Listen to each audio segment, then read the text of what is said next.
bring the heart. It's time to get loud. Let's go! Because this is Betfred Super League.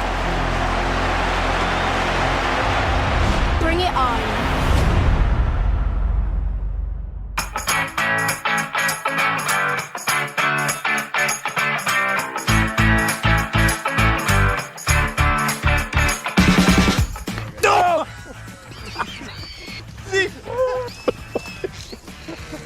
Got me here. It took a big chunk out of me. Bleeding. It's bleeding. Oh no, it's bleeding. The thing just ripped me ear off. What do you think?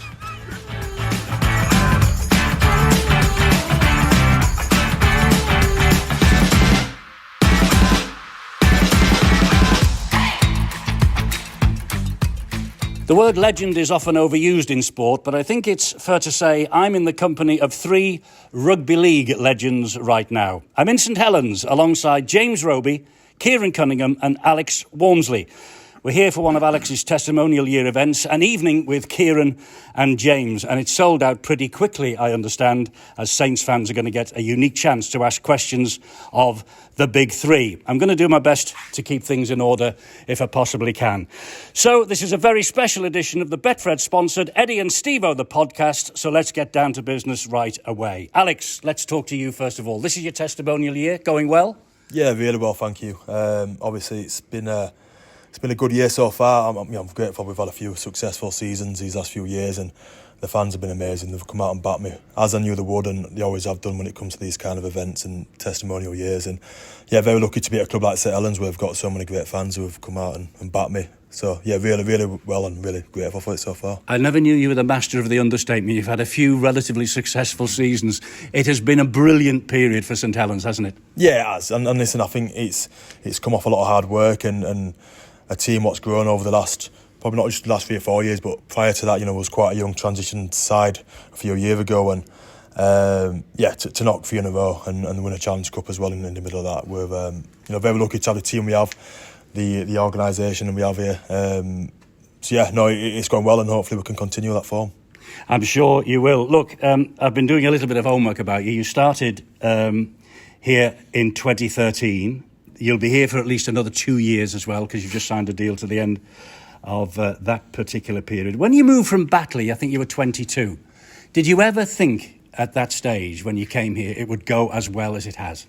No, I genuinely didn't, and I probably, to be honest, I find myself pinching myself now, because I think when I signed at Batley, prior to that I was playing amateur rugby, and for me that was the pinnacle. So to get the opportunity to come to Super League, but come to St Helens, one of the greatest teams in the country, and be alongside so many great players, I pretty much thought it'd be a flash in the pan. If I played a few games, I'd be happy. So to be here 10 years down the line, a few grand final wins as well, and the successes we've had, very grateful for everyone who's been involved, and it's been a magical 10 years. Fantastic 10 years. 4 grand finals, I make it. You've also won the cup as well, as you said, and you've become an England international too. Couldn't have gone much better, could it really? No, and like I said, to be honest, when I did sign, and if someone had offered me half of that, I'd have took it with 2 hands. So, really grateful. But I'm very aware that there's so many people who played a massive part in that, and I don't think if I want, stood beside these too many in particular as well, I wouldn't have had the career I've had and gone on to have these successes. So, really happy. Really happy with what's gone on so far, and hopefully there might be a couple more successes yet. You never know. As we speak, you're way clear at the top of the Super League table. A 4th grand final in a row victory is beckoning. Do you ever talk about that in the dressing rooms? Yeah, we do. But do you? Yeah, we do. And listen, but we talk about it in the sense of we know what we want to achieve. We don't want to, we're not going to count on the chickens yet. We're in a good spot at the minute. The team's playing really well. I know we've got a few boys out injured, but they're going to come back in the next few weeks, and I think we've got all the tools there to go on and do it again. But I think what we've found, and James will back this up, is as each year goes by, it gets harder and harder to back it up. And last year was a real tough challenge, and I think this year's going to be even tougher. So, listen, we've got everything at our disposal to do it, but it's not going to be given to us, and we know that. And there's a lot of hard work between now and the end of the season to make sure it happens. If I asked you for one outstanding memory of your time here, do you have one? Or are they all just brilliant?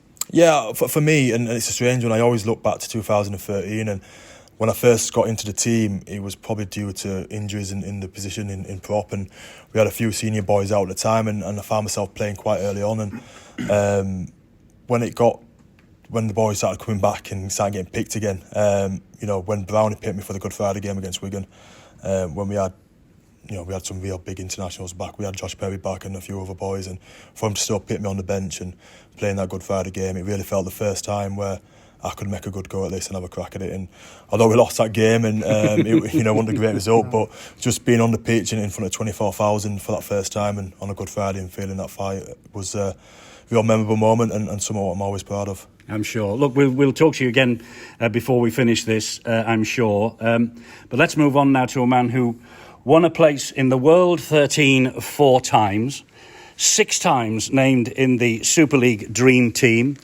played in the Grand Finals, 8 Grand Finals in all, winning 4 of them, lifted the Challenge Cup as well 8 times, a former St Helens captain and still the most prolific try-scoring forward in Super League history. I'm talking about the one and only Keiron Cunningham, of course. Keiron, long time no see. I must say you're looking as fit and as well as ever. Not as well as you, my old friend. Not as well as you. But yeah. You look brilliant. You look brilliant. You really do. And I mean, what a career you have had. You know, some people say you were dipped in gold. Well, let's be fair, you were certainly dipped in bronze, weren't you? Because your statue still adorns this stadium. I think time to this day. Time was probably a good thing in that. Don't tell me it's gone a bit green, has it? The bronze I'm hasn't. not sure. If they want to change it, I'm more than happy to take it and put it in my garden. So that I'm happy with that. Can you imagine what the birds might do to it if that's the case, if it goes in the garden? Well, no. But, I mean, you must be very proud of everything you've achieved. I mean, that was a snapshot of what you won and what you did. You must be so massive. proud. The career comes and goes in the blink of an eye, and you look back, and I think that was quite poignant when you said to Al what was a standout moment. And I think being at a successful club like this, we get asked. Well, I did through my career, and these boys will vouch for it as well.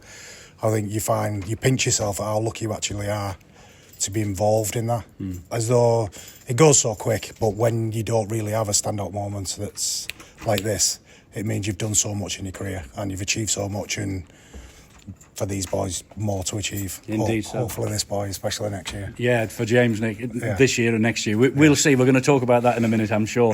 So no real outstanding memory, one that sticks out, one that you say, I'm so glad. The pinnacle of our game is the NRL. So for me to play, and the players, we played against Brisbane in those 2 games, and the players that I played against, I idolised. Gordon Tallis was my ultimate hero, the raging bull that was, and to play against that guy and to win in the fashion that we did, and it was the start of the year and we was in the same boat as them, and for me that game is, I won lots of Challenge Cups, lots of other trophies, but for me that was had that little bit of more, I don't know, little bit special razzmatazz about it. Absolutely. What a shame this current team weren't able to take on the Penrith Panthers, because I think they might have beaten them. I honestly do. I haven't seen a team of this standing since 2006, when we was sort of dropping internationals for Challenge Cup finals, and I think these boys have got that same quality. Can you remember how the career started? How did you come into it? It was in the blood, wasn't it? All the family played. All the family played, and I played at school from being 7. Quit when my dad died when I was 10. Turned into a little bit of a vagabond for a few years, and then got a kick up the backside of a close family friend, and the rest is history, as they say. And adversity stats against you. We've all got our own stories, but I was wife who I've been with since I was 14. We sort of didn't get the birds and the bees talk, so we was pregnant at 16, and mum kicked me out, and and that was it. So ultimately, I had something to shoot for, and I shot for it, and it turned out well for me. Sounds like a St Helens soap opera, this. Well, I think that, like I said, everybody's got a story. We all have got our own stories, and a lot of us in rugby league are sort of from that type of background anyway. There's a lot of working class backgrounds in rugby league, and I'm sure there's far worse stories than mine out there, but I bet there is. It just gives you motivation, and especially when people say you can't do things, and you're adamant, well I was anyway, to prove everybody wrong, and the rest is history, as they say. 2004, you had a young man called James Roby pushing you as your understudy all the way. Looking back What did you think of him when you first came across him? Amazing talent, absolutely amazing talent. We've, still good friends with Robs as of this day, and from coming in, and I think it was tough to come into that squad. We had a really good squad at the time, but they had the luxury of us winning lots of trophies, and that's what I'm saying about this generation of Saints side now. The kids are winning trophies, and then that's going to be James Roby, James Graham, Alex Walmsley. And then the kids will win trophies, and then that's your next. And that's what's so good about this club. And I don't know how old Robs was when he came in and won his first trophy, but all he knew then was how to win trophies. Well, looking at some of the pictures that we're going to be hopefully giving away and selling tonight, he was pretty young. He really was. He had a lot more hair back then. Let's just say you that. all did. Yeah, you all did. Look, as I say, you won every honour in the game as a player. And then 2010, you decided to hang up the boots. You decided to give coaching a go. You were assistant to Royce Simmons. Then you became assistant head coach with Mike Rush. Then you got the big job itself. That lasted far shorter than it should have done. Looking back, do you regret that you went back into coaching? No, if I still had that opportunity now, knowing what the end result would be, I would ultimately... That's why we play at this great club.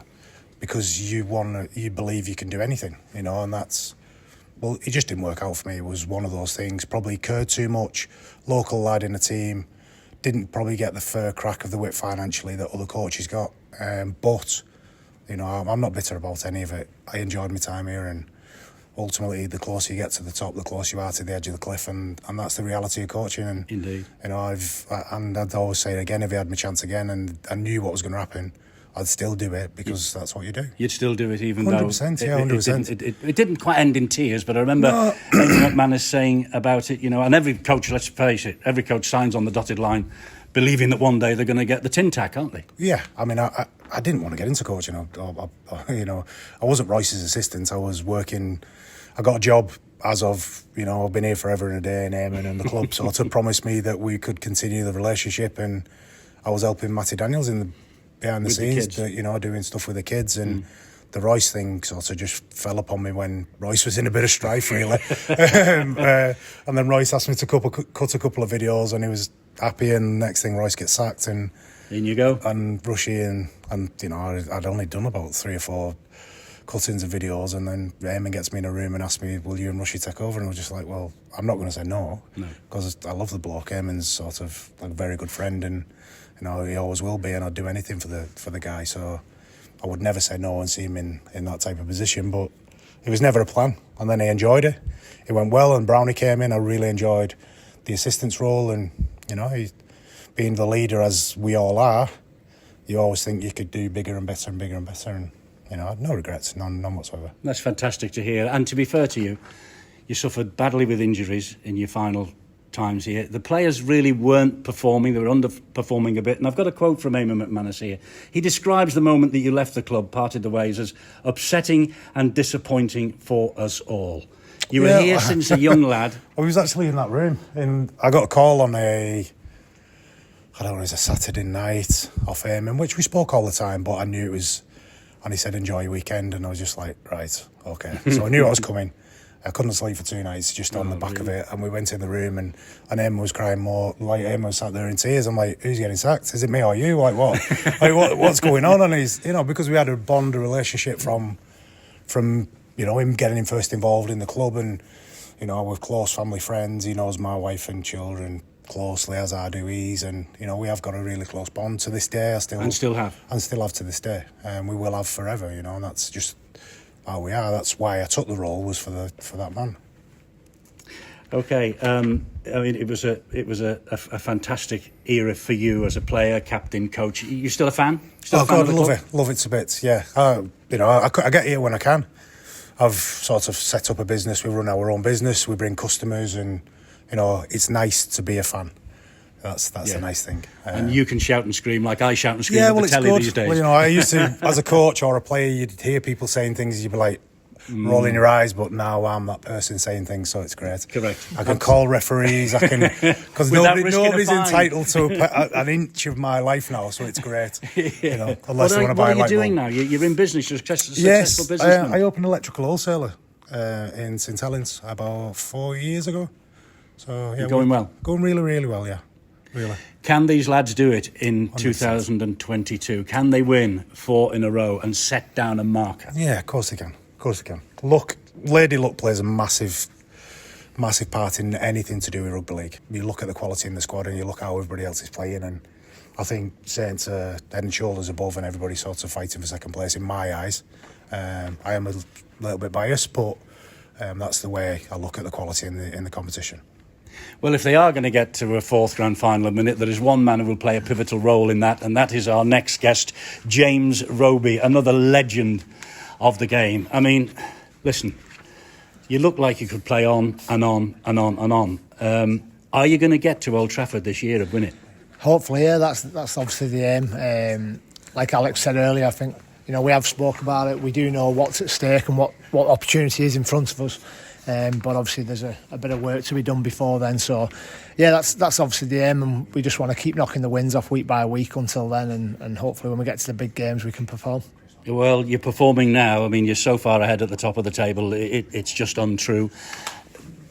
There's a fella next to you, Keiron Cunningham, who you understudied when you first broke in to the side. Now, there was number 9 and the word Cunningham underneath that. What did you think of him?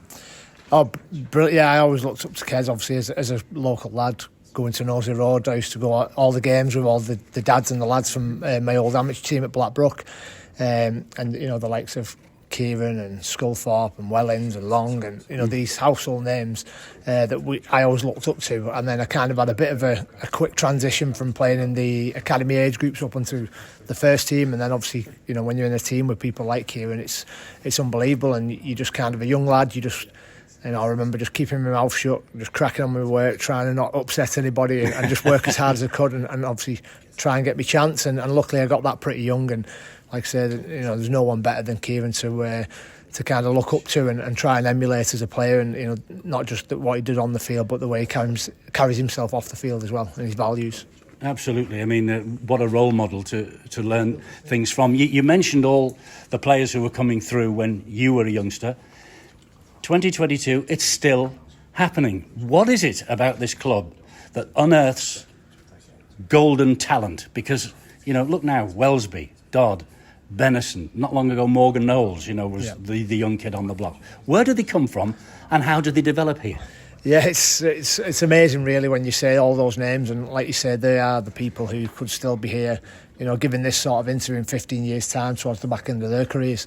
And the brilliant lads, they come in, like I said, they just want to work hard, get the foot in the door and they take the opportunity with both hands. And obviously a lot of credit has got to go down to everybody involved in the development age groups of the club, the community sort of scouts that go out and watch games. And like you mentioned, Morgan Knowles is from Cumbria, with Lewis Dodd from Widnes, Jack Wellesby's Wigan Way. So we're not just homegrown talent in terms of St Helens especially. It's got to be kind of anywhere across the country, and if you're good enough there'll be somebody there to kind of get some eyes on you and have a look. And obviously if you're up to scratch, invite you down for training. And I do know that them younger age groups, I think we start signing them a scholarship age at about 14.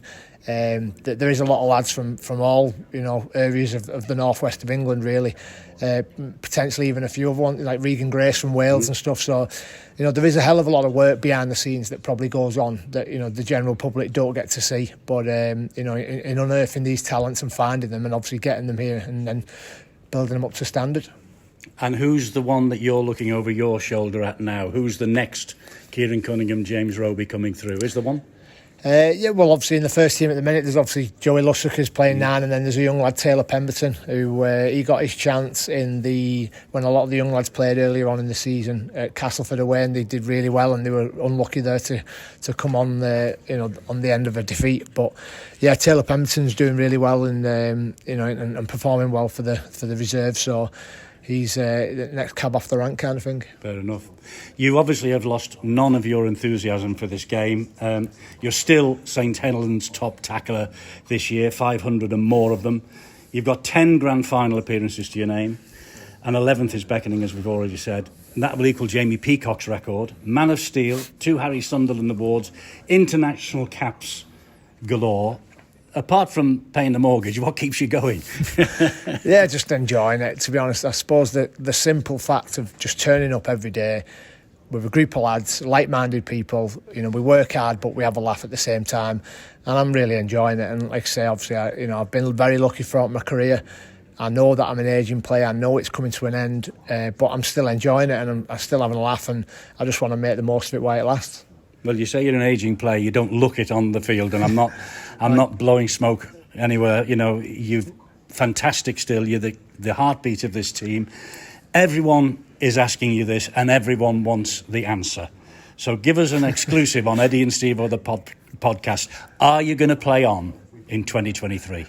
Yeah, maybe. That decision is obviously, I even get kind of annoyed with myself at times because I probably should have made that decision a long time ago. Well, you have. You said this is your last. But yeah, it's one of those that always throws up in the balance, and the club needs to know, I need to know, and a decision will be made, pretty quickly. Not too pretty, far. Pretty soon. Not too far. Because Kel Coslet, 531 appearances for this club. You're Super League's leading appearance record holder now, obliterating Kevin Sinfield's record just recently. You'll only get 531 appearances for Saints if you play on next year. Yeah, I understand that, and that is obviously one of the kind of. That is obviously something, a carrot on the end of the stick, should we say? But yeah, there's pros and cons for both, isn't there? And I've got to weigh up, my health and stuff like that as well. In contrast to that, but I do know that record is there for the taking, hopefully. Well, you're in mean shape. There's no question of that. 2022, you've been top of the table from the first ball that was kicked. Yeah. Are you going to get to Old Trafford? All your fans want you there, obviously. The rugby league public probably don't. You're the new Wigan. Yeah. They're probably sick and tired of seeing you winning at Old Trafford. But what a legacy that would be. Yeah, like you say, I think it is true that a lot of people probably, who are non-St Helens fans would probably like to see somebody else there. But, potentially if we, knock a few more wins out, and then we kind of could hopefully tie up that first place, get the league leaders and stuff, and then it obviously puts us in a very good position to progress onto Old Trafford again. So you could rest and rotate then, can't you? Yeah, that gives us that luxury if we want to use it, kind of thing. But I suppose you've got to find that balance, because the back end of the season, you don't get much time before you're straight into a semi-final and then a final probably. So you've got to get your combinations firing. You've got to get the balance right between giving people a rest but also keeping everybody clicking. But yeah, it's exciting times. It's all going well for us, and Old Trafford is definitely the aim. Good. Fingers crossed. Look, when the golden nail comes out and those boots go on it, you're going to be 37 in November. I can't believe I'm saying that. Looking at you, your mate had a dabble at coaching. Yeah. Does that tempt you? No, I'd never say never. It's one of them I've always it's never really appealed to me the way I am as a person and stuff. Probably similar to Keiron in a lot of respects. I don't aspire to be a head coach by any means, but again, it would be very hard to turn down if a job opportunity came up and somebody offered and it sounded attractive. And like Keiron said earlier, I think there's something within us that always, somebody says you can't do it, well, we'll try and prove you wrong that we can. So yeah, it's nothing that I aspire to do, and it'd be very, very unlikely, I think, in my eyes. But I'd never say never. I don't blame you. Well, there's all sorts of rumours about Christian Wolf at the moment as well. I mean, if he went, if you hung the boots up, the call came, you wouldn't say no. I don't think I could. No, I don't think I could. But yeah, there's a few more decisions to be made, isn't there? But yeah, it's like you say, as a just because you've done so much as a player doesn't mean you can go into coaching and expect to be good at what you do, kind of thing. So yeah, it's one of those. I'll just see what happens, and if something come available, I'd have to consider it then. I'm sure you would. And a little glint in your eye while you say that as well. Okay, look, Alex, I think our audience is waiting for us next door. I think they're in for a treat, don't you? Because there have been some fascinating views from these two over the past half hour or so. Yeah, absolutely. Just listening to them both speak and some of the stories, and we are surrounded by two of the greatest ever, and being in their company and listening to them, and I'm actually looking forward to sitting down and listening to them on stage as well, because there's definitely a few tales to be told, and by two of the best there's ever been. I wonder if they'd be brave enough to tell all the tales that would probably be asked of them. There's always a few what needs to be kept behind those doors. And What goes on at Saint stays at Saint, eh? well, so they reckon. I wouldn't know myself. You're all obviously enjoying life. It's been a fantastic pleasure to have you on the podcast. Thank you very much, gentlemen, for your time and for taking time to talk to me on this special edition of Eddie and Stevo, the podcast. We will be back. So until the next time, goodbye from all four of us here at Super Saints.